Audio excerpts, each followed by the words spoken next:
Hey, this is Deepak here, and welcome to the next lesson in my digital marketing training program. In the previous lesson, I stressed the importance of creating your own website so that you can apply whatever you learned in digital marketing, and through application and implementation, you will learn it better and you will remember it better. So, in this video, we will look at how to create your own website, and we will look at some of the concepts involved in it. So, what kind of website do I recommend? So I recommend a self-hosted WordPress blog on a custom domain name.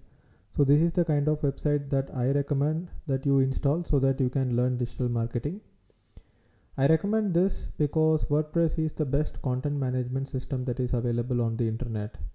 And reports say that 22% of the internet is made up of WordPress.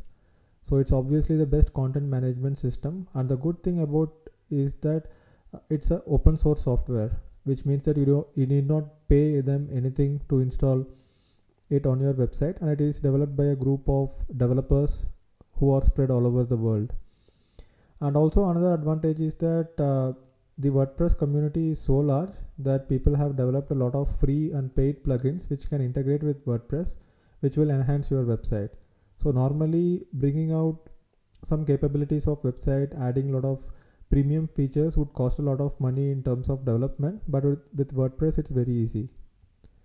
So also a lot of people ask me whether it is okay to start a free blog, and I would not recommend a free blog. Free blog in the sense blogspot.com, blogger.com. There are many platforms which give you free blogs, and usually these free blogs kind of give you a free hosting. They either ask you to connect your domain name, or you can get a domain name such as yourname.blogspot.com. And in WordPress also you have to note that what I am talking about is that self-hosted WordPress means wordpress.org, which is wordpress.org, and not the wordpress.com. wordpress.com is again the free version, which I don't recommend. So there are a couple of reasons why I don't recommend free hosting, because they have some terms which says that you cannot use it for commercial purposes. You can use it only for personal blogging, and you cannot make money with it. So here a lot of people don't actually read the terms of conditions of such free hosting, blog hosting services. They go ahead, and one day their blog is deleted and there is no way to actually contact them and recover your blog. And usually for free services like this, there is no proper customer support because millions of people are using these free services. So it's basically building a house on a land which is not yours. So what I recommend is that you should get your own domain name, and as long as you have your own domain name, it's like having your own piece of land, and no one can actually try to take the domain name away from you as long as it is legal. And also website builders and HTML templates also do not give you flexibility. So if you are trying to create a website with a HTML template, you can just create a few pages, and beyond that there is not really anything that you can do with the website, right? And also if you are going for some free website builders, while learning digital marketing, you will not be able to apply all the concepts in it, so it will become very difficult. And in general, I would say that blogging is better than building static websites, and you also have the opportunity to make revenue with blogging. So don't build static website, instead create a blog where you write useful content. So here you will also be able to practice SEO, practice content marketing, and eventually your blog could become a project of its own. And even if it is generating some small revenue, it would still add to your income, and it would become a project which would stay for you for a long time. So some of the website projects that I have started several years back still run today, and I really like running them, and it gives me some side income. It helps me learn digital marketing, as I have already discussed about it. So let's get started with domain name hosting, then we will talk about WordPress and how to go about it. So let's start with a domain name. So how to choose a domain name? So domain name is basically just a name with an extension like .com, .net or .in, which you probably already know, right? So the first tip for choosing a domain name would be to choose the domain name that is a brandable name, which means that, for example, my website digitaldeepak.com, the name Digital Deepak can be converted into a brand, right? I think right now it's already a brand because a lot of people refer my website to other people, and it's easy to remember. So when you think about brand names such as, let's say, McDonald's or KFC, or it could be Apple, or it could be Dell Computer, so everything is a brand, and you have to make sure that your website is a brand name, right? So the other option is to go for keyword based domain names. Keyword based domain names are also okay if you build a brand around it, and if you are able to build a brand around it, right? So I have a domain name called learnblogging.com. So this domain name I have for a future project which I have not yet started. But learnblogging.com is not a very brandable name, but still I can build a brand around it. It's a very short, very neat, very meaningful keyword domain name. So keyword domain names are basically names which people actually search for, and people use it in everyday language, right? And I always recommend .com, and I always recommend having a domain name less than 10 characters as much as possible. Of course, Digital Deepak and learnblogging.com are not less than 10 characters, but there was a study which was made, and they analyzed the top 100 websites, and they found out that 70 websites of the top 100 websites are .com names with less than 10 characters. For example, even if you think about brand names such as Amazon, Flipkart, Snapdeal, most of the big brand names which have made it big are .com names with less than 10 characters, and that actually helps in branding a lot if you are thinking about really expanding your company to a very big extent. But if you are running a blog, maybe going a little bit more than 10 characters becomes necessary at times because of the unavailability of domain names, and also you should use .com as much as possible. So there are a lot of more topics I can talk about this, but instead what I have done, I have written a very comprehensive article about it, which I have given a link below this video. So definitely check out those articles to help you choose a domain name. And also another question that you may have is that is country specific domain names are okay, like .in domain names, or it could be .de for Germany, .us for USA. So are country specific domain names acceptable? So it is okay as long as your project is never going to become an international thing. For example, initially when I started a motorcycle blog called Bike Advice, I thought I would be blogging only about Indian motorcycles, and it was a .in domain name. But after a few years, when I wanted to start blogging about international motorcycles and international motorcycle scene, the domain name kind of became a brand. Since .in was attached to it, it kind of became an Indian brand, and I was not really able to focus on the world, and that is a difficulty that you may have, and changing a domain name on a later date is very difficult, right? So we don't want to do that, because it changing the brand name itself involves lots of cost involved to it. People will forget a brand name, forget the old name, and the old name has some value. We really don't want to go through that hassle, right? So next, once you have chosen the right domain name to register, I also have included some resources below this video where you can go and find out available domain names. There are lots of websites which will help you find out some name hacks, such as it will give you suggestions about different names and things like that. So once you have chosen the name, once you have found an available name, what you can do is that you have to go ahead and register it. So let us see where you can go ahead and register the names. So initially, if you are just running an experimental project, and if you want to register a cheap domain name, for example for $2 or for 100 rupees, you can register it at godaddy.com or bigrock.com. So both these websites give domain names for very cheap, but only for the first year. I usually use name.com and namecheap.com alternatively. Like if you go ahead and look at some of the domain names I use, if you look in the Whois database, you will see that it is either registered at name or namecheap. And both these companies have two-factor authentication, just like Gmail, where they send a OTP code to your mobile, and only after entering that you will be able to log in. And since domain names are your most valuable online assets, it is recommended that you hold it at these registrars which offer you two-factor authentication. And after the first year, most of the domain registrars will charge you around $10 a year for domain renewal, and there is a possibility to change domain name from one registrar to another registrar.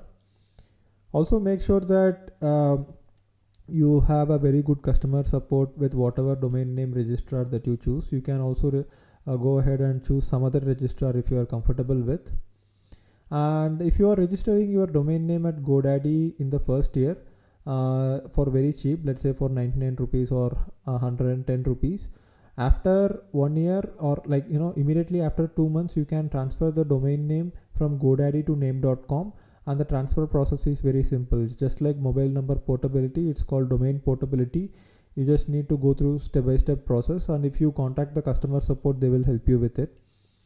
So after 2 months, the domain name is eligible for transfer. For the transfer, you may have to pay around $8-9, but they also give you 1 year extension, so it is basically taken as renewal. And always I recommend that you have the domain name and hosting separately and in separate companies. All right, so there are a few hosting companies who will also offer domain names. I really don't recommend that, because there are certain companies who specialize in domain name management, certain companies who specialize in hosting management. So that's very important. So where do you host your WordPress blog? So that is the next question that we have. So once you have decided the domain name, once you have registered the domain name, the next step is to actually get a web hosting account so that you can host your WordPress blog, right?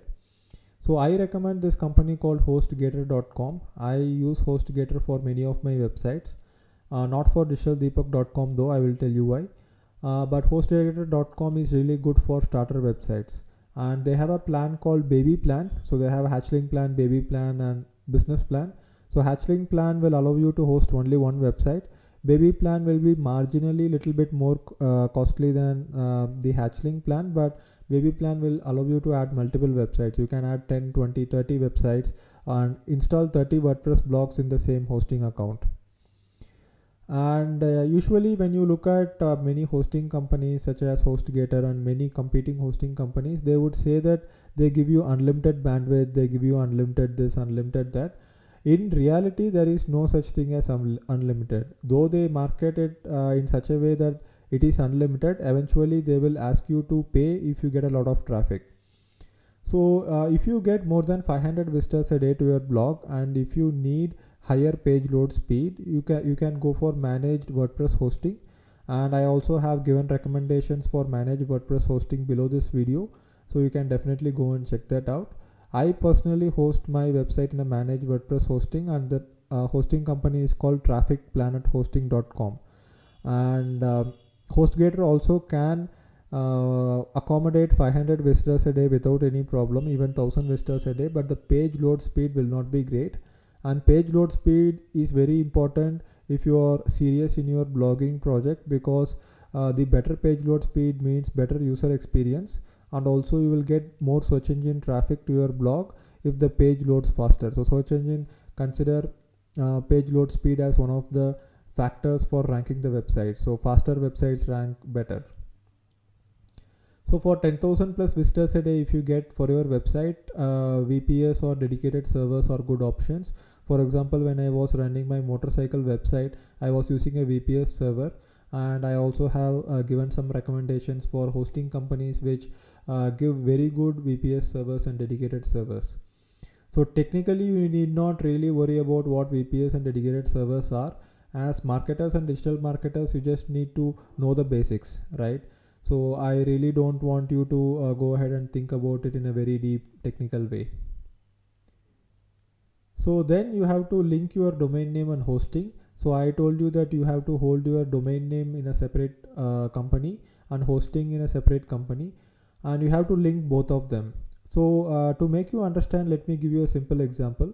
A domain name is like a name in the address book. All right, so you have your phone. In your phone there are contacts, and imagine a domain name to be a name of a contact, right? Let's say you have the name of your friend. That name is not going to change ever, right? That name is going to be permanent. The IP address of the server is like the phone number of a person, right? Which can change. For example, if you have a friend, he has a phone number, and maybe next year he changes his phone number, you will just update the phone number in your contacts in your phone, right? You will not change the name never changes. So just like that, the hosting company, the server will have a separate IP address, and this IP address can change. The hosting company can change themselves, or if you go to a new hosting company, the IP address of your website will change. But your domain name needs to know which hosting to point to. So basically, when you open a browser and enter a domain name, the browser checks the IP address that is connected to the domain name, and it will go and reach the server and load the files. So domain names can be connected with CNAME records, A records, or using name servers. It's a little bit of a complex thing, but you really need not worry about it as long you know the simple steps. Even I don't know about it in an in-depth way. The way that domain name and hosting works in the World Wide Web is very, very complex. But as I said, as marketers, we really need not break our head with it. For example, if you are thinking about the screen that you are seeing right now, you just know that the screen displays what you want. You don't know how this screen works, right? It could be an LCD display, and there is high technology involved in this LCD display. You really don't know how it works, but you know how to use it, right? So that's what I recommend. Don't try to go too deep into learning everything that you are using, for example hosting, domain names, because you really don't need to focus on that. You need to focus on marketing, you need to focus on creating products, understanding your customers, and trying to sell it to your customers. That's what you need to focus on. So that's what I have always done. I have never gone very deep into learning something which is not necessary for me and which is not my core area. So there will be steps. So there will be customer support for both the domain name company and the hosting company. Initially, you may need to contact customer support to learn how things work. So they will tell you what to do.